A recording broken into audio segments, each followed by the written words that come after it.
ஆசை,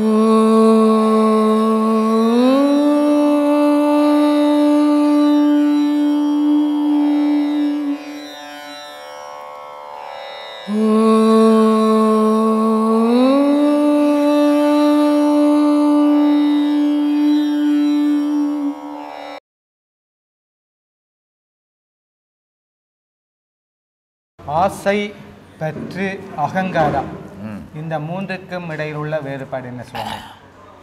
ஆசைன்றது ஒரு எந்த பொருளை பார்த்தாலும் அதை விரும்புறது ஆசை. பற்று அதையே விடாமல் பிடிக்கிறது பற்று. என்கிட்ட தான் இருக்குது, நான் மட்டும்தான் வச்சிருப்பேன்றது அகங்காரம். இந்த மூணுமே மனிதனுக்கு தேவையற்றது. ஆனால் இந்த மூணு தான் மனுஷன் பிடிச்சின்னு திரியிறான். மனுஷனுக்கு என்ன தேவை? குடும்ப பாசம், கடவுள் பக்தி, குரு பக்தி. இந்த மூணு இருந்ததுன்னு சொன்னாவே அவன் துன்பத்துக்கு ஆளாக மாட்டான். ஆனால் நீங்கள் கேட்ட மூணும் இருந்ததுன்னா துன்பத்துக்கு ஆளாவான் இல்லையா? அதனால் அந்த ஜென்மாந்திர வாசனையை ஒழிக்கிறதுக்கு ஒரே வழி யோகம் மட்டும்தான். யோகத்தால் மட்டும்தான் அழிக்க முடியும். யோக தீ தான் எல்லாத்தையும் அழிக்கும். ஒரு கோவிலில் பார்த்தீங்கன்னா சாமி சாந்தமாக இருக்கிற மாதிரி இருக்கும். ஒரு கோயிலில் போய் பார்த்தீங்கன்னா ஈட்டி கத்தி கித்திலாம் வச்சு நிற்கும். இன்னொரு கோயிலில் போனீங்கன்னா ஒரு மாதிரி இருக்கும். இது எதுக்காக இப்படிலாம் சித்தரித்து வச்சாங்க? கடவுள் இப்படிலாம் இருக்குதா அப்படின்னா கடவுள் அப்படி இல்லை, மனிதன் அப்படி இருக்கிறான். மனிதனுக்குள்ளே தானே கடவுள் இருக்கிறான்னு சொன்னேன். அந்த கடவுள் இருக்கிற மனிதன் அப்படி அலங்கோலமாக இருக்கிறான். கத்தி எடுக்கிறான், குத்துறான், வெட்டுறான், கொள்ளடிக்கிறான், பல பேரை ஏமாத்துறான். இது எல்லாமே மனித ரூபத்திலேருந்து நடக்குது. இந்த மனித ரூபம் தான் அங்கே சிலையாக இருக்குது. அதனால் அந்த சிலைகளில் கத்தி கொடுத்து வச்சான், ஒரு இடத்துல சாந்தமாக வச்சான். இதெல்லாம் மனிதனை திரும்புறதுக்காக மனிதனையே வச்சு அடையாளம் காட்டுறது இல்லையா? அதனால் மனிதனுக்குள்ளவே இருந்து இறைவன் ஏக்கமாக இருக்கிறான். இப்போது மூலாதாரம் அப்படின்னு சொல்கிறோம், குண்டலி உபதேசம் அப்படின்னு சொல்கிறோம். இது நம்ம இதில் ரெண்டாவது உபதேசம். இந்த குண்டலின்னா என்னது? என்ன உங்கள் துறையிலேருந்து ஒருத்தர் வந்தார் ஒரு மாதத்துக்கு முன்னே. அவர் சித்தர்களை வச்சு படம் எடுக்கிறேன்னு சொல்லின்னு வந்தார். சரி, சித்தர்களை பற்றி கேட்குறாருன்னா சொல்லலாம் அப்படின்னு நானும் சரி வர சொல்லுப்பான்ட்டேன். அவர் வந்த உடனே முதல் வார்த்தையை குண்டலின்னா என்னங்கன்னாரு. என்னப்பா சுண்டல் விற்கிற மாதிரி கேட்குறியப்பான்னு.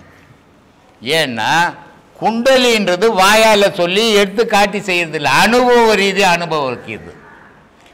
அப்போ நான் சொன்னேன், நீ என்கிட்ட சீடனாவும் அப்போ தெரிஞ்சுப்பப்பா நீ என்ன. இல்லை சாமி, அதான் மூளை கதையாக வச்சுருந்தேன். நான் சொன்னேன் வேற ஆளுக்கிட்ட போய் கேளு, எனக்கு அதெல்லாம் தெரியாது. அங்கே போய் கேட்டினா அவங்க சொல்லி கொடுப்பாங்க. 1 லட்ச ரூபா எத்தனை போ, ஏன்னா நீ சினிமா எடுக்க சும்மா எடுக்கல, சம்பாதிக்க தானே இருக்கிற. அவங்களுக்கு 1 லட்ச ரூபா கொடு, அவங்க உனக்கு விழாவரியாக சொல்லுவாங்க, நீ படம் எடுக்கலாம்ப்பான்ட்டு போயிட்டு வா சாமின்ட்டு.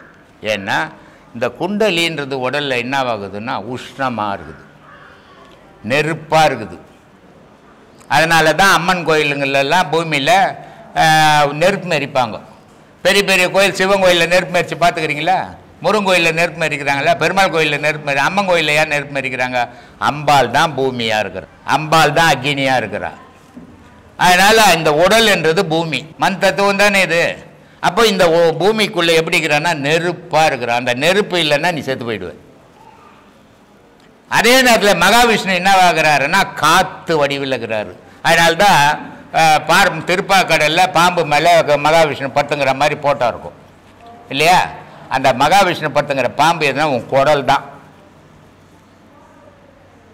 நீர் பகுதி, இங்கே வயிற்றுல நீர் இல்லைன்னா ஒரு மனுஷன் கூட உயிராக மாட்டான், செத்து போயிடுவான். அதனால் திருப்பாக்கடல், திருன்னா 3 முப்பொருள் சேர்ந்த இடம் இது. இது ஒரு கடல். இந்த கடலில் காற்று உருவாது. அதனால்தான் எல்லா கடவுளும் ஒரு கலருன்னா மகாவிஷ்ணு நீல கலர். அப்போ உன்னுடைய காற்று நீல கலர். அப்போ மகாவிஷ்ணு வயிற்றில் இருக்கிறார். சிவம் எப்படி இருக்குதுன்னா உச்சியிலேருந்து இப்போ நான் பேசுகிறேன், சிவன் தான் பேசுது. நீ கத்துற, சிவன் தான் கத்துது. அப்போ சப்தமாக இருக்கிறார் சிவம். அப்போ இறைவன் இப்படி இருந்து இயக்கிறான் சார். இன்றைய காலத்தில் மனிதர்கள் மற்றவர்களுடன் போலியான அன்பு பாராட்டுகின்றார்கள். உண்மையான அன்பு என்றால் என்ன? அதனை யார் மேல் வைக்க வேண்டும்? இறைவன் மேலா அல்லது இறைவனை விட்டுடுங்க, இறைவன்கிட்ட போவானா? ஏன்னா இறைவங்கிட்ட 1000 பேர் இருக்கிறான்னா உண்மையான அன்பு வைக்கிறதுக்கு ஒரு ஆள் கூட இருக்கிறது கஷ்டம். ஏன்னா அவனை கும்பிட்டா என்ன வரப்போகுது? ஏதாவது கொடுக்குற மாதிரி இருக்கணும். இப்போ என்கிட்ட வர மத்தியானம் சாப்பாடுக்குது, அவர் இப்போ கும்பிட்டு வந்து என்ன சோறு போடுவாரா? போட மாட்டார். அவரே பட்னி. நீ போய் ஒரு தேங்காய் உடைச்சா தான் அவருக்கு பொழப்பு, நீ போய் ஒரு கற்பம் கொடுத்தனா தான் அவருக்கு பொழப்பு. அப்புறம் உனக்கு எப்படி கொடுப்பாரு? என்கிட்ட வந்தீங்கன்னா நான் டீ காப்பி கொடுக்குறேன், சாப்பாடு போடுறேன், அப்போ நான் தான் பெருசு, உனக்கு கடவுள் கூட பெருசு இல்லை. அதனால் கடவுள் மேலே அன்பு வைக்காத, மனுஷன் மேலேயாவது முழுமையான அன்பு வைங்கய்யா. மனுஷனோட இன்னைக்கு இருக்க போகிறோம், நாளைக்கு செத்து போகிறோம். யாரும் எதையும் ஒரு பொடி மண்ணை கூட எடுத்து தொட முடியாது. நீ எத்தனை கோடி வச்சிருந்தாலும் எதையும் உன் கோமனம் கூட உன் கூட வராது. ஆனால் தெய்வ பக்தியும் பூரண அன்பும் தான் கூட வரும். அதனால் மனுஷங்கிட்ட பழகும் போது உண்மையாக பழகுங்க, இல்லைன்னா அந்த பழக்கத்தை விட்டுடுங்க. திருவள்ளுவர் சொல்கிறாரு, 2 நண்பர்கள் பழகுறோம், அதில் ஒருத்தன் நல்லவன் ஒருத்தன் கெட்டவன். ஆனால் 2 பேருக்கும் ரொம்ப நெருங்கிய நட்பு. அவன் கெட்டவனாக இருந்தா என்ன, என்கிட்ட நல்ல நண்பன் தானே நான் பழகிறேன் அப்படின்னா அது முட்டாள்தானண்டான்றார். உண்மையான நண்பனாக இருந்தீன்னா நீ என்ன பண்ணணும், அவன் செய்கிற கெடுதலை நீ தடுத்து அவனை நல்லவனாக்கணும். அப்படி நீ திருத்த முயற்சி பண்ணி அவன் நல்லவன் ஆகலைன்னா அவனை விட்டு ஒதுங்கிடணும். அவன் கூட இருந்தீன்னா நீ அவனை விட அயோக்கியன்றார். அது மாதிரி நம்ம பழகும்போது, எல்லார்கிட்ட பழகும்போது ஒரு வித்தியாசம் தெரியும். இவன் கடைசி வரைக்கும் நம்ம கூட இருப்பான், இல்லை இவன் துட்டு இருக்கிற வரைக்கும் தான் இருப்பான் அப்படின்றது ஒரு வித்தியாசம் தெரியும். அப்படி தெரியும் போது கடைசி வரைக்கும் இவன் இருப்பான்னா, காசு இருந்தாலும் இல்லைனாலும் இருப்பான்னா அவன் கூட பழகு. இல்லை இவன் காசுக்கோசம் தான் பழகிறான், காசு இல்லைனா இவன் வரமாட்டேன்றான்னா அவனை விட்டு விலகிடு. அதுதான் உனக்கு நல்லது. ஏன்னா இன்னைக்கு மனுஷனுக்கு பூரண அன்பு இல்லை, காரண அன்பு தான் இருக்குது. துரைக்கிட்ட பழகுனா என்ன கொடுப்பார், அவர்கிட்ட பழகுனா என்ன கொடுப்பார், இவர்கிட்ட சேர்ந்தா ஒன்றுமே கிடையாது, இவர் எங்கே நமக்கு கொடுப்பார், இவர்கிட்ட சாவகாசமே வேணாம். இப்படிப்பட்ட எண்ணங்கள் மனிதனுக்கு வளர்ந்து போச்சு. அது வளர்ந்ததால பகை உருவாவதை தவிர அன்பு உருவாகலைங்க. அதனால் முடிஞ்ச அளவு அன்போடு வாழ கற்றுங்க. அன்பில் தான் ஆண்டவனே இருக்கிறான். அன்பால் செய்கிற செயல் எல்லாம் கடவுளுடைய செயல் இருக்குது. அன்பால் செய்யுங்க, அன்பாக இருங்க, அதுதான் மனிதனுடைய செயல்பாடு. மிருகம் அப்படி கிடையாது, ஒரு இனத்தோட ஒரு இனம் சேர்க்கவே சேர்க்காது. ஆனால் மனிதன் அப்படி இல்லை. இவன் மனுஷன்றவனே மனம் உள்ளவன், மனம் உள்ளவனா அன்பு உள்ளவன். அதனால தானே நம்ம அடிக்கடி சொல்கிறோம், அன்பே சிவம் மனமே குரு அப்படின்னு. அதனால் அன்பாக இருக்க பழகுங்க, அன்பால் முடிஞ்ச அளவுக்கு செய்யுங்க. உங்களுக்கு அவன் ஆப்போசிட் ஆகிறானா அவனை விட்டு விலகுங்க, அதுதான் உங்களுக்கு நல்லது. சொல்லுங்கள் சாமி.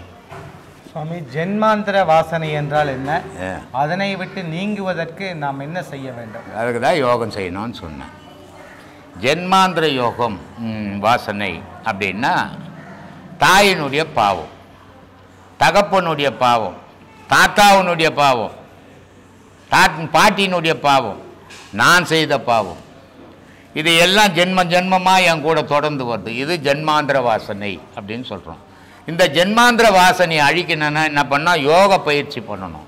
யோக பயிற்சியால் மட்டும்தான் இந்த ஜென்மாந்திர வாசனை அழிக்க முடியும். அதனால தான் ஒரு ஞானி சொல்கிறான், ஒரு குடும்பத்தில் ஒரு ஞானி ஆனான்னா 7 தலைமுறையினுடைய பாவத்தை அழிக்கப்படும். அவ்வளோ சக்தி அந்த ஞானத்துக்கு. ஆனால் வேறு எதுக்குமே உங்கள்கிட்ட கோடி கோடியாக வச்சிருந்தா அதுக்கு பாவம் சேருமே தவிர புண்ணியம் சேராது. அதனால் அன்பை வழங்கும். யோகத்தில் எல்லாரும் உங்கள் உயிர் மேலே நினைப்ப வையுங்க, உயிர் பயிற்சி பண்ணுங்க, அது எல்லா பாவத்தையும் அழித்து உங்களை சமமாக்கும்.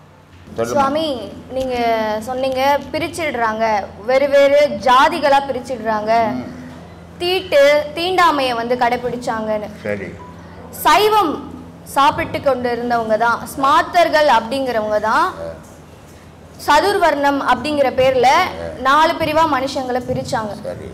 அப்போ அசைவம் சாப்பிட்ற மனுஷன் எல்லாருமே சமம் அப்படின்னு சொல்லி அவங்களோட போகவும் முயற்சி பண்ணாங்க. இப்போ கோயிலுக்குள்ள எல்லாரும் உட்கார்ந்துருக்கோம். இது இவ்வளோ பெரிய போராட்டத்துக்கு அப்புறம் கிடைச்சது.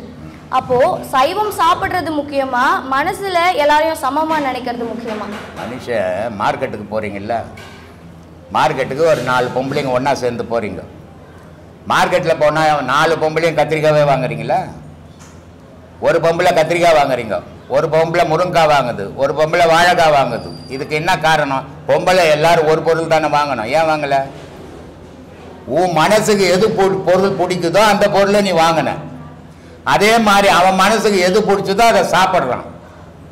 அதனால அவன் தாழ்ந்தவன் ஆயிடுவனா? சாப்பிட்டதால சிங்கம் இருக்குது, புலி இருக்குது, ரெண்டு மாமிசம் தான் சாப்பிடுது. இதுல எது உயர்ந்தது?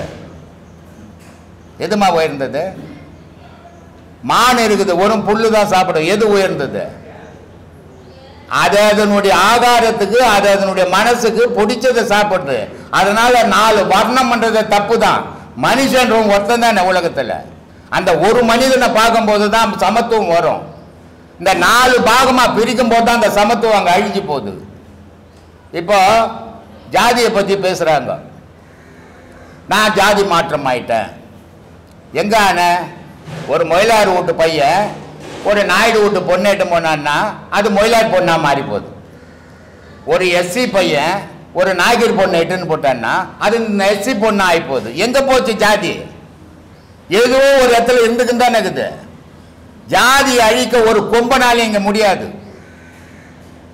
ஒன்னு விட்டு ஒன்னு மாறும் போது அவன் அதுவாயிடுறான். இந்துக்கள்ல இருக்கிறான், கிறிஸ்துவன்ல சேர்றான், இந்து கிறிஸ்துவன் ஆயிட்டான். ஆனா மதம் இல்லடான்னு சொல்லலங்க. இல்ல கிறிஸ்துவன்ல இருக்கிறான், முஸ்லீம்ல போய் சேர்ந்துட்டான். மதம் இல்லடான்னு சொல்ல, நான் முஸ்லீம்டான்றான். இது எதுவுமே அழியாது, இருந்துக்கினே இருக்கும். மனுஷனுடைய மனம் இருக்கிற வரைக்கும் இந்த மதங்கள்லாம் இருந்துக்கினே இருக்கும். மனுஷனுடைய மனம் இருக்கிற வரைக்கும் இந்த ஜாதி எல்லாம் இருந்துக்கினே இருக்கும். நான் சொல்றது என்னத்தம்மா, எங்கேயாவது எதையாவது வச்சுக்கோங்க. கோயில் இறைவனை வழிபடுறதுல வைக்காதீங்கன்னு தான் சொல்றேன். பொது இடம் அது. ஒரு பஸ்ல ஏறிக்கிற, என்னங்க நான் ஐயருங்க, எனக்கு ஒண்டிக்கு தாங்க போனேன் பஸ்ன்னு சொல்லுவியா? ஒரு பஸ்ல இருக்கிற மொயிலாருங்க, நான் வேற யாரும் என்ன தொடக்கூடாதுங்க, ஒண்டி தான் போனேன்னு சொல்லுவியா? அங்க போய் எல்லாரும் தொட்டுக்கிற அனுப்பிச்சுக்கிறிய. இங்க ரோட்ல வந்த கோயில் வந்த ஏன் அது ஏற்பாடு வருது? ரத்தம் கொடுக்கும்போது கூட பாகுபாடு பார்க்க மாட்டேன். பார்க்கல. ரத்தம் கொடுக்கும்போது பாகுபாடு பாக்குறீங்க. எப்படி பாக்குறீங்க? துட்டு குத்துட்டு ரத்தம் குத்துட்டு துட்டு வாங்கிட்டு வந்துடுறீங்க. அவன் யாருக்கு ஏத்தனான்னு தெரியல, அதனால பாகுபாடு தெரியல. அதனால இந்த பாகுபாடு மனுஷங்கிட்ட இருக்கிற வரைக்கும் மதங்கள் வளராது, ஜாதிகள் அழியாது. எவன் நினைச்சாலும் இந்த ஜாதி அழிக்க முடியாது, இந்த மதத்தை அழிக்க முடியாது. ஏதோ ஒண்ணுல மனுஷன் இருந்துக்கினே இருப்பான். ஏன்னா அவனுக்கு ஒரு பிடிப்பு வேணும். கிணத்துல விழுந்தவனுக்கு எங்கேயாவது மூழ்கி மூழ்கி ஏதாவது ஓரம் செவுத்த பிடிச்சி பார்ப்பான். எங்கேயாவது ஒரு தடுப்பு கட்சிருந்தா அதை பிடிச்சி நின்றுடுவான், தப்பிச்சுப்பான். அந்த மாதிரி இந்த மனுஷன் ஏதோ ஒன்று ஜாதியை எடுத்துக்கிறான், இல்லை மதத்தை எடுத்துக்கிறான், இல்லை எதையான ஒன்று எடுத்துக்கின்னு அவன் பாதுகாத்து வச்சுக்கிறான். இதை எப்படி அழிக்க முடியும்? எந்த அரசியல்வாதியாலையும் இதை ஒழிக்கவே முடியாது. எந்த கொம்பனும் இன்னும் பிறக்கல அதுக்கு அழிக்கிறதுக்கு, இல்லையா? எதுவுமே அழியாது, இருக்கிறது இருந்தபடி தான் இருக்கட்டும். அது எப்படியாவது இருந்துட்டு போங்க. தெய்வ வழிபாடு பண்றதுல ஜாதியை பார்க்காதீங்கன்றேன். ரோட்ல வந்துட்டீங்கன்னா ஜாதியை பார்க்காதீங்க, எல்லாம் அண்ணன் தம்பி மாதிரி நினைங்க. அதுவே சமத்துவம். ஜாதி இருந்துட்டு போட்டோம், மதம் இருந்துட்டு போட்டோமே, அது பாட்டுக்கு அது இருந்துட்டு போகுது. உன்ன என்ன பண்ணுச்சு? அலங்கோலமா இருக்கிறவங்களை பார்த்து பெண்கள் ஆசைப்பட மாட்டாங்கன்னு சொல்லியிருந்தீங்க. ஒரு மனுஸ்மிருதி அப்படிங்கிற புக்கில் கூட பெண்கள் வந்து வயது பார்க்க மாட்டாங்க, அவங்க பணக்காரங்களா இதுதான் பார்க்க மாட்டாங்க, உடனே அவங்க உறவு கொண்டுடுவாங்க அப்படின்னு சொல்லியிருக்காங்க. இந்த காலகட்டத்தில் பெண்களோட தரம் குறைச்சி பேசுகிறாங்களா? பெண்களோட மதிப்பு என்னங்கிறது தெரியாமல் அவங்க வெறும் ஆசைப்பட்டுடுவாங்க, அழகா இருந்தா ஆசைப்பட்டுடுவாங்க, இது இருந்தா ஆசைப்படுவாங்க, வயது பார்க்க மாட்டாங்கன்றாங்க. இது எப்படி சரியானதா இருக்கும்? எழுதுறது எதை ஒன்றா எழுதலாமா? அவன் கற்பனைக்கு ஏற்ற மாதிரி எழுதுவோம். ஆனால் நான் பல வீடியோக்களில் சொல்லியிருக்கிறேன், பெண்ணுன்ற பொருளே ஒரு புனித பேருன்னிட்டு.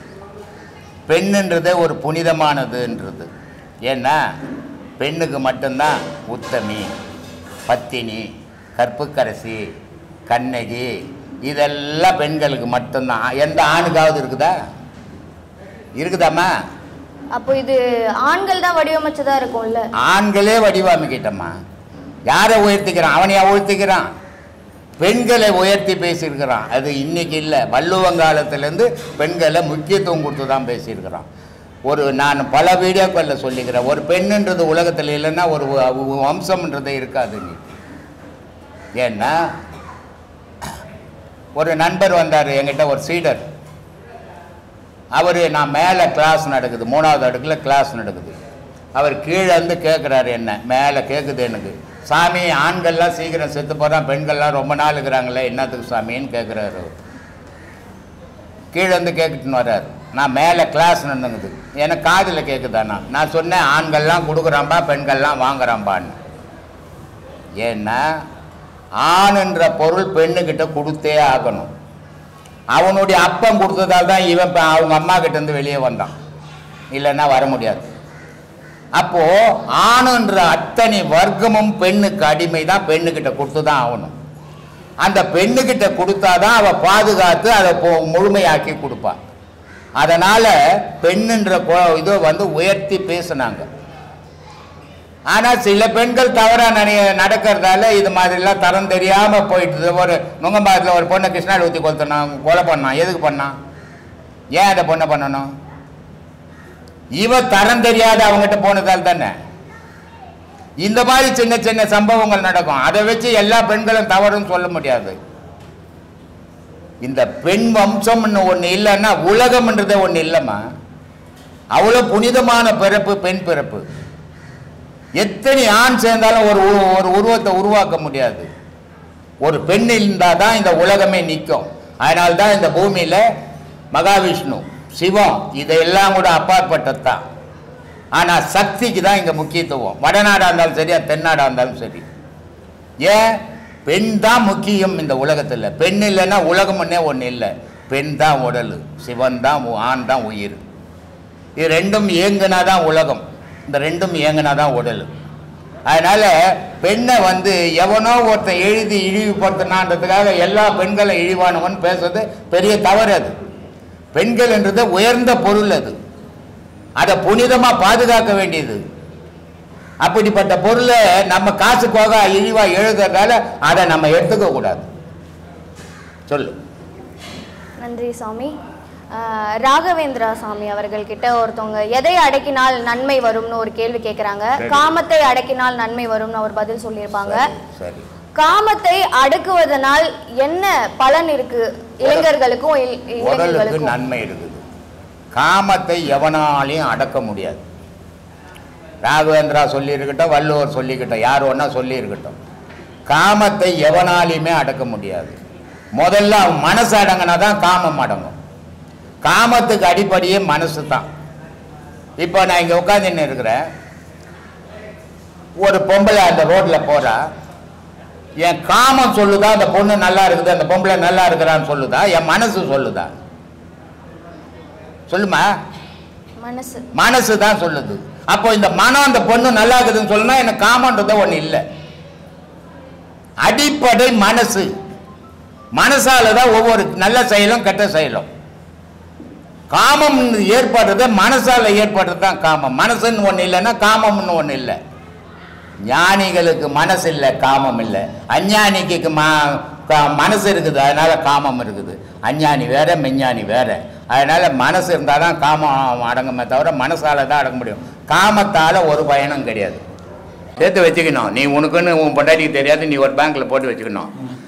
பகலெல்லாம் போய் துட்டை போட்டுட்டு காலையில் ராத்திரி 10 மணிக்கு பொண்டாட்டிக்கிட்ட சொல்லிட்டேன்னா நாளைக்கு காலையில் போய் முதல்ல அதை எடுத்துன்னு வந்துடுவான். உனக்கு எதுக்கிட்ட துட்டு நான் இருக்கும்போதுன்னுவான். அதே மாதிரி பொண்டாட்டி போட்டுட்டாள்னா கம்முன்னு இருந்துட்டு பகலில் சோறாக்கி வச்சு ராத்திரிக்கு சோறு போட்டு ராத்திரி கனவுங்கிட்ட சொல்லிட்டா நான் இருக்கும்போது உனக்கு நாடி தனியாக துட்டுன்னு எத்தனை வாட்டின்னு போயிடணுவான். கனவுங்கிட்ட மனைவி சொல்லக்கூடாது, மனைவி கிட்ட கணவன் சொல்லக்கூடாது. அவன் பாதுகாப்பாக அவன் தேடிக்கணும். கணவன் செத்தானா மனைவி அந்த துட்டில் பொழைக்கணும், மனைவி செத்தாலாம் கணவன் அந்த துட்டில் பொழைக்கணும். இந்த கணவன்மார்களுக்கும் மனைவிமார்களுக்கும் ஒரு வித்தியாசம் இருக்குது. கணவனுக்கு மனைவி இறந்தாள்னா அவன் தனித்து போயிடுவான். மனைவிக்கு கணவன் இறந்தான்னா அவர் விடோவாயிடுவார். ஆனால் கணவன் இறந்துட்டான்னா மனைவியால் பொழைக்க முடியும். அவளுக்கு கணவன் போயிட்டான், காசு போயிடுச்சு, அவ்வளோதான், வேற ஒன்றும் போடல அவளுக்கு. ஆனால் ஒரு கணவனுக்கு மனைவி போயிட்டாலும் வாழ்க்கையே போயிடுச்சு. அதோடு அவன் வாழ்க்கையை வீழ்ந்தான். 100 பொண்டாட்டி காட்டினான்னு கூட அவன் நிம்மதியாக வாழ முடியாது. அதனால் அவங்களுடைய பாதுகாப்பு அவசியம். அதை தேடிக்குங்க. இதை வாய் சும்மா இல்லாத போய் பொண்டாட்டிக்கிட்ட சொல்கிறது, பொண்டாட்டி புருஷங்கிட்ட சொல்கிறது சொன்னீங்கன்னா விபரீதம் தான் வரும். அதுவும் பொண்டாட்டி புருஷங்கிட்ட கூட சொல்லிக்க, உனக்கு வேணும் எனக்கு வேணும். பிள்ளைங்க கிட்ட சொல்லிட்டாதீங்க, கொலையே பண்ணிடுவோம். என்ன ஒரு அவமானப்படுத்திட்டு நான் உன்னுக்கிட்ட வந்து ஒரு 1000 ரூபாய் கேட்டேன், போயா என்ன வந்து துட்டு கேட்குற பிச்சைக்காரா அப்படின்னு நான் அவமானப்படுத்தி அனுப்புகிறேன் 4 பேர் எதிரும். இப்போ நான் என்ன யோசிக்கணும், உன்னை பழிவாங்க நினைக்கக்கூடாது, உன்னை விட நான் எப்படி வாழணும்னு யோசிக்கணும். அதுதான் அவமானத்தினுடைய படிக்கட்டுகள். உன்னை பழிவாங்க நினச்சா அது அவமானத்தினுடைய வளர்ச்சி இல்லை, வஞ்சம் அது பேர். அதனால் வஞ்சம் வேற, வாழ்க்கையினுடைய படிக்கட்டுகள் வேற. அது கர்ணனுடைய வாழ்க்கையில கூட அந்த மாதிரி நடத்திருக்காரு. யாருடைய வாழ்க்கையில்? கர்ணன். கர்ணனுடைய வாழ்க்கையில் பெத்த தாயே வஞ்சனை பண்ணிட்டா. அவள் பிறந்த உடனே ஒரு தாய் பெற்றுட்டு தன்னுடைய பிள்ளைய குந்திக்கு ஒரு புள்ள கூட பிறக்கலை. இந்த மகாபாரதமே பெரிய ஒரு குழப்பமான கேஸ். அது குந்திக்கு ஒரு பிள்ளையும் பிறக்கலை, எல்லாம் 5 பஞ்சபூதத்தால் பிறந்த பிள்ளைங்க தான். சூரியனால் பிறந்தது கர்ணன், வாயுவால் பிறந்தது பீமன், யமனால் பிறந்தது தர்மன். இப்படி ஒவ்வொரு குழந்தையும் ஒவ்வொரு தேவர்களுக்கு தான் பிறந்ததை தவிர குந்தி ஒரு குழந்தை கூட பெற்றெடுக்கலை இல்லையா? ஆனால் கர்ணன் பிறந்த உடனே அவளை இந்த பச்சைலம் குழந்தைய ஒரு பொட்டியில் வச்சு ஆற்றுல விட்றான். அப்போவே துரோகம் பண்ணிட்டான். சரி வளர்ந்தா கல்யாணம் பண்ணிக்கினான், எந்த பிள்ளையும் பெற்றுக்கல. அதே மாதிரி இந்த பிள்ளையும் பெற்றுக்கல. பாண்டுக்கிட்ட சொல்லிட வேண்டியது தானே, அப்பா நான் கல்யாணத்துக்கு முன்னே இந்த குழந்தை இப்படி பிறந்து போச்சு, நான் ஒன்றும் பெற்றுக்கல, இந்த 3 குழந்தைக்கு இந்த மாதிரி அந்த குழந்தையும் இருக்குதுன்னு சொல்லியிருக்கலாம். சொல்லலை. அவன் எங்கேயோ போய் வளர்ந்தான் தேரோட்டிக்கிட்ட வளர்ந்து அவன் ஒரு வீரனாக வரணும். இயற்கையான வீரன் சூரியன், சூரிய பகவானுடைய புள்ளவன். அவன் இயற்கையிலேயே வீரன். அவன் உடல் கவசத்தை உலகத்தில் உடல் கவசத்தோட பிறந்த ஒரே ஒரு மாவீரன் கர்ணன் தான்.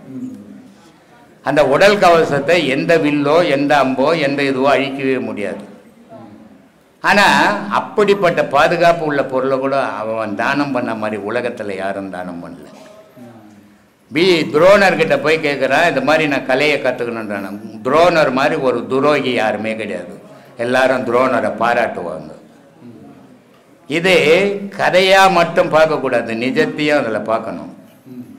துரோணர் மாதிரி ஒரு துரோகி யாருமே கிடையாது, வஞ்சனையாளன் துரோணர். ஒரு மாணவன், நீ ஒரு ஆசிரியராக இருக்கிற, 4 பேர் கற்றுக் கொடுத்துன்னுக்கிற. ஒரு மாணவன் ஆர்வ கோளாறில் வந்து கேட்குறான், ஐயா நான் கூட கற்றுக்கணுன்னு. நீ ஒரு தேரோட்டி புள்ள, உனக்கெல்லாம் கற்றுக் கொடுக்க, நான் மன்ன சமுதாயத்தை சார்ந்தவனுக்கு தான்டா கற்றுக் கொடுக்குறேன்ற. இப்போ வஞ்சனை இல்லையா அது? இல்லையா? ஏகலைவன் வந்து கேட்குறான், நான் கற்றுக்கணும் அந்த கலையன்னு, கற்றுக் கொடுக்க மாட்டேன்ற. அவனுடைய ஆர்வம் என்ன பண்ணால் உன்னுடைய சிலையை செய்து உன்னுடைய கலையெல்லாம் கற்றுக்கணும். அப்போ நீ ஒரு நல்ல ஆசிரியனாக இருந்தீங்கன்னா பெருமைப்படணும், சந்தோஷப்படணும். ஒரு குரு சொல்லி கொடுத்தா கூட இவனுங்களால செய்ய முடியல. ஒரு குரு சொல்லி கொடுக்காதே ஒரு குருவனுடைய சிலையை வச்சு இவன் இவ்வளோ பெரிய வீரனாக இருக்கிறான, மாவீரனா ஏகலைவன் அப்படின்னு சந்தோஷப்பட்டு இருக்கணும். ஆனால் துரோணர் என்ன பண்ணான், கையினுடைய கட்டவரில் வாங்கிட்டான். அதனால் அவனுடைய வித்தைகள், வில் வித்தைகள், அவனுடைய வீரம் வெளிப்படாமையே போயிடுச்சு. அப்போ துரோகம் இல்லையா? இது எல்லாம் நியாயம்தானா? இது மாதிரி பல காரணங்கள் சொல்லுவேன். அதனால் கர்ணனுக்கு ஒவ்வொரு இடத்துலையும் கண்ணன் செய்த துரோகங்கிறது அது பெரும் துரோகம். கண்ணன் ஒரு கடவுள், ஆனால் கர்ணனுக்கு செய்ததெல்லாம் துரோகம். கடவுளே துரோகம். ஆமாம். ஏன்னா பரசுராமர்கிட்ட போய் கலை கற்றுக்க போயிட்டான். ஏதோ ஒரு யாரும் சேர்க்க மாட்டுறாங்க, நான் ஒரு பிராமணன் சொல்லிட்டு போய் கலையை கற்றுக்கிறேன். உனக்கு என்ன நோவுது? நான் போய் எங்கன்னா ஒரு வேலை செய்து 10 ரூபா சம்பாதிக்கிறேன்னா அந்த முதலாளிகிட்ட போய் நீ கலகம் விட்டுறது, என்ன வேலை விட்டு எடுக்கிறது. இது மாதிரி வேலையை கண்ணா அப்பவே செய்துக்கிறான். இவன் போய் பரசுராமர் வந்து ஒரு குரு அயர்ந்து தூங்குறாரு, தலையில் மடியில் தலையை வச்சுக்கணும். இவன் கண்ணன் சும்மா இருக்க வேண்டியது தானே, வந்தா போய் அவன் தொலை போடுறான். ஒரு பிராமணனாக இருந்தால் அந்த வலியை அவன் தாங்க மாட்டான். இவன் ஒரு சத்திரியன், சூரிய வம்சத்தை சார்ந்தவன், சூரியனுடைய புள்ள. ஆனால் அவன் என்ன நல்லதை நினைக்கிறான் பாரு. அவன் அவ்வளோ வேதனையில் கூட, அதனால தான் சொல்கிறது அவனை விட நல்லவனும் கிடையாது, அவனோட வீரனும் மகாபாரதத்தில் யாரும் கிடையாதுன்றது. அவ்வளோ வேதனை, ரத்தம் கொட்டுது தொடையிலிருந்து. அவன் என்ன நினைக்கிறான், குருவனுடைய தூக்கம் கலையக்கூடாது, அந்த வலியை பொறுத்துக்குன்னு உட்காந்துங்கிறான். இவன் தொடையிலேருந்து வந்த ரத்தம் அவர் பரசுராமனுடைய இதில் பட்டு எழுந்துக்கிறாரு, என்ன ஈரம் படுதுன்ட்டு. எழுந்து பார்த்தா வண்டு தொலைச்சிட்டு போயிட்டு இருக்குது, தொலை போட்டுடுச்சு காலை. எழுந்து கேட்குறாரு, இது என்னடான்னு. ஒரு வண்டு ஒன்று தொலை போட்டுடுச்சு. ஏன் என்னை எழுப்புறது என்ன? இல்லை ஐயா தூங்குறீங்க, நான் தூங்கினேன் தான் பலால்னு கொடுத்து எழுப்புறாங்க என்னை வந்து. ஆனால் அன்னைக்கு இருந்த சீரை அப்படி இருந்தான், குரு தூக்கம் கடையக்கூடாதுன்ட்டு அவ்வளோ வலியை போட்டுக்கணும். எழுந்து அப்போ கேட்குறாரு, நீ சத்திரியனா இருக்க, நீ பிராமணனா இருக்க முடியாது, பிராமணனா இருந்தால் இந்த வலியை தாங்க முடியாது, நீ ஒரு சத்திரியனாக தான் இருக்கணும். ஏன் போய் சொல்லிட்டு என்கிட்ட வித்த கற்றுக்கினேன்?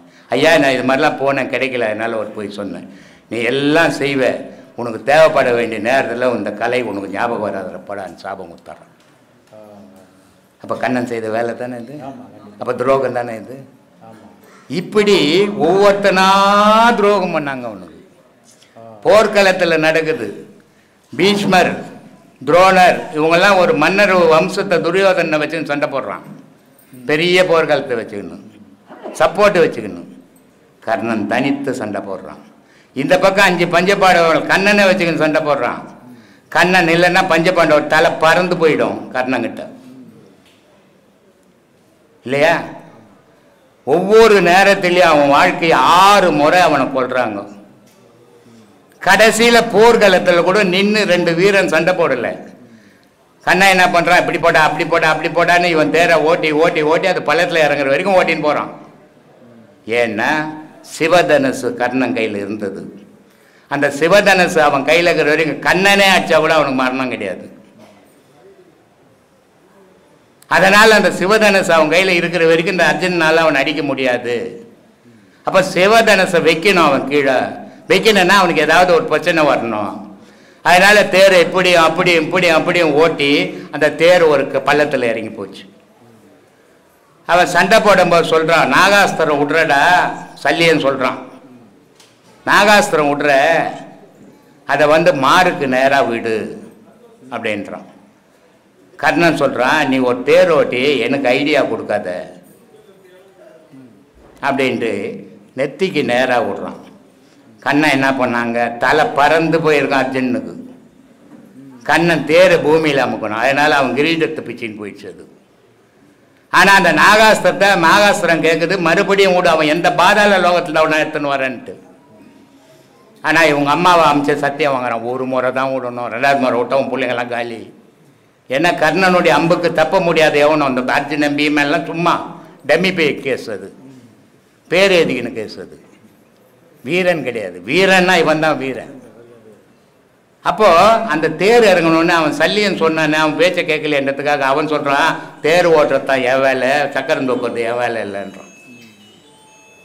அதனால இவன் சிவதனுசை தேரில் வச்சுட்டு கீழே இறங்கி தூக்கும்போது இப்போ அடிச்சிடறாப்பாவே, அப்புறம் அடிக்க முடியாது, அடிச்சுட்டானுங்க. அப்போ வீரனுங்களே கிடையாது இவனுங்க. வீரனா சுத்த வீரன் கர்ணன் தான். அப்போ எத்தனை முறை வஞ்சனை பண்ணி கொண்டானுங்க, எத்தனை பேர் சேர்ந்து கொள்றான் அவனை. அதனால வஞ்சனைன்றது கர்ணனுக்கு வாழ்க்கையே வஞ்சனையாக போச்சு. நீ எவ்வளோதான் கெட்டவனா இருந்தால் கூட நான் உன் கூட சேர்ந்துக்கன்னா கேட்குறவங்க சிவகுமார் மாதிரி நல்லவனே இல்லைங்க அப்படின்வேன். ஆனால் நீ ரொம்ப பொல்லாதவன் தான், உன் கூட சேர்ந்துக்கண்ண நான். அது மாதிரி இந்த கண்ணன் என்ன பண்ணான், அந்த பக்கம் சேர்ந்துக்கினேன், அவனுங்களெல்லாம் நல்லவன் மாதிரி இவனை கெட்டவன் மாதிரி ஆக்கிட்டான். அதனால் வந்த விளைவு அது கண்டிப்பாக வரதான் செய்யும். ஆனால் உன் கூட சேர்ந்துக்கின்னு நான் உன்னை ஊரெலாம் நல்லவனோட உன்னை 10 பேர் ஓதிக்கும் போது என்னையும் சேர்த்து வச்சுருவாங்க.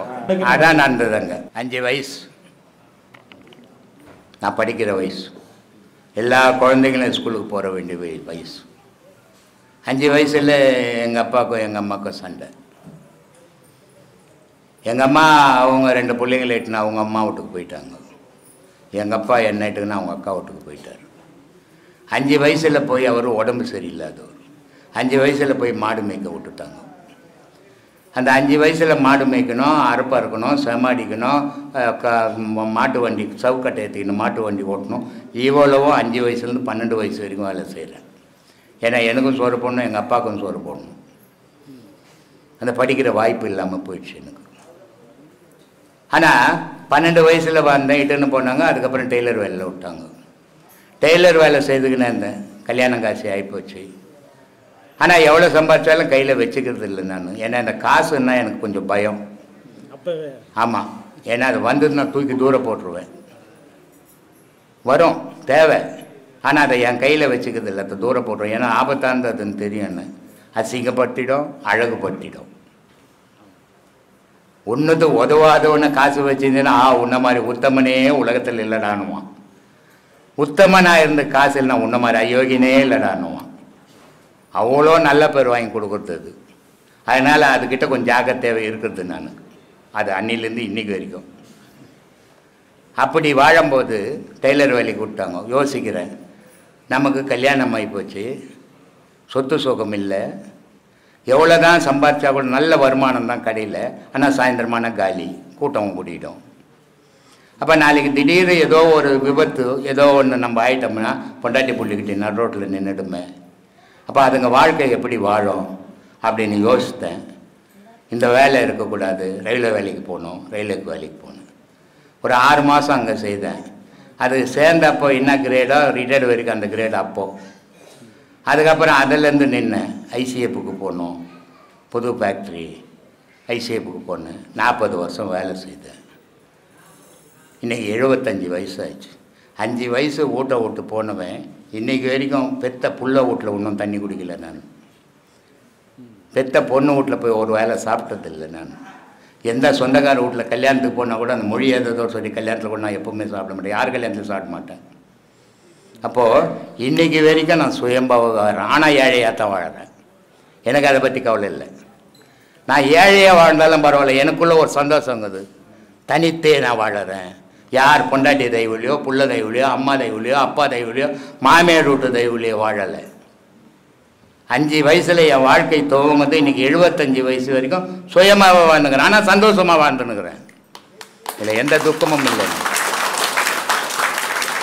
அப்படி வாழ்ந்து செத்தேன்னா அந்த வாழ்க்கை சிறப்பான வாழ்க்கை. ஆனால் 5 வயசில் நான் சாப்பாடு இல்லை, தண்ணி இல்லை, போட துணி இல்லை, சூத்தா மட்டெல்லாம் கீஞ்சி போயிருக்கும் ட்ரௌசர். ஏன்னா வருஷத்துக்கு கொண்டு தான் கொடுப்பாங்க பொங்கலுக்கு. அதுக்கு பேர் போஸ்ட் ஆஃபீஸ் பசங்கள்லாம் கிண்டல் பண்ணணும். அப்படி தான் போட்டுன்னு இருந்தேன். ஏதோ ஆன்மீகத்தில் போனேன். ஆன்மீகத்தில் கடவுள் இருக்குதா இல்லையா ஆராய்ச்சி பண்ணேன். நான் படுற கஷ்டத்துக்கு கடவுள் காரணமா இல்லை நான் காரணமாக ஆராய்ச்சி பண்ணேன். என்னுடைய துன்பத்துக்கெல்லாம் காரணம் நான், கடவுள் இல்லை. எந்த மனிதனுடைய துன்பத்துக்கும் கடவுள் காரணம் இல்லை. எல்லா மனிதனுடைய துன்பத்துக்கும் அவன் செயலே காரணமாக போச்சு அப்படின்னு தெரிஞ்சுக்கினேன். அதனால் அந்த கடவுளை உணர்ந்தேன். இன்றைக்கி கடவுள் வழியை பல பேருக்கு சொல்லணும்னு ஆரம்பித்தேன். வீட்டில் ஆரம்பித்தேன், ஆசிரமம் கட்டினேன். இன்றைக்கி இவ்வளோ பெரிய ஆசிரமம் கட்டும்போது 10 பேருக்கு 5 பேர் தான் இருப்பாங்க. அன்றைக்கி நான் யோசித்தேன், இவ்வளோ தான் நம்மளால் சாப்பாடு போட முடியுமா? அந்த 10 பேருக்கு 5 பேருக்கு போட்டு பொண்டாட்டி கம்மலை கைட்டுன்னுவேன். உள்ளே போய் வட்டிக்காரங்கிட்ட நிற்பேன். அந்த பௌர்ணமி மட்டும் தவற விட மாட்டேன். ஆனால் அந்த மாதிரியான நிலையில் கூட நம்ம 10 பேர் சாப்பிட்றாங்களே, நம்ம துட்டு போயிட்டு நான் யோசிக்கவே இல்லை. இவ்வளோ தான் நம்மளால் முடியுமா, இதுக்கு மேலே முடியாதான்னு யோசித்தேன்.